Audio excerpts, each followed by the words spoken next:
कारंजा तालुक्यातील शेतकऱ्यांवर पुन्हा पेरणीचे संकट आले आहे। पहिल्या फेरीसाठी व्याजाने पैसे आणले, त्यामध्ये बियाणे खरेदी केले, परंतु खासगी व सरकारी कंपन्यांनी बोगस बियाणे शेतकऱ्यांना दिल्यामुळे शेतकरी मात्र अडचणीत सापडला आहे। पुन्हा पेरणीसाठी सोयच नसल्यामुळे शेतामध्ये तुरीचे पीक निघाले, मात्र सोयाबीन निघालीच नाही। महाबीज 9 बॅगा आणलेले आहे, 4 शेतामध्ये 4 खात्यामध्ये आणलेले आहे, आणून 4 शेतामध्ये पेरलेले आहे।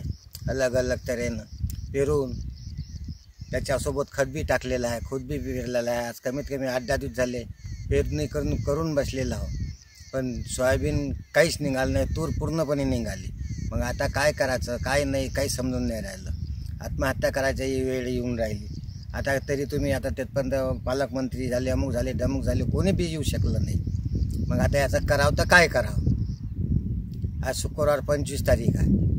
आता याच्या पुढे आता किती दिवस थांबावं, काय पेरावं काय नाही आम्हाला काही सुचून नाही राहिलं।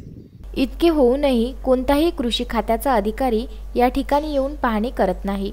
वाशिम जिल्ह्याच्या पालकमंत्र्यांनी सुद्धा या ठिकाणी येण्याचे टाळले, त्यामुळे शेतकऱ्यांसमोर आता मोठा प्रश्न उभा राहत आहे। पुन्हा पेरणीसाठी आता बियाणे व पैसा कुठून आणणार, शेती कशी करणार, या विचाराचा मात्र शेतकऱ्यांना त्रास होत आहे। Bureau report, Vidarbha news, Amravati.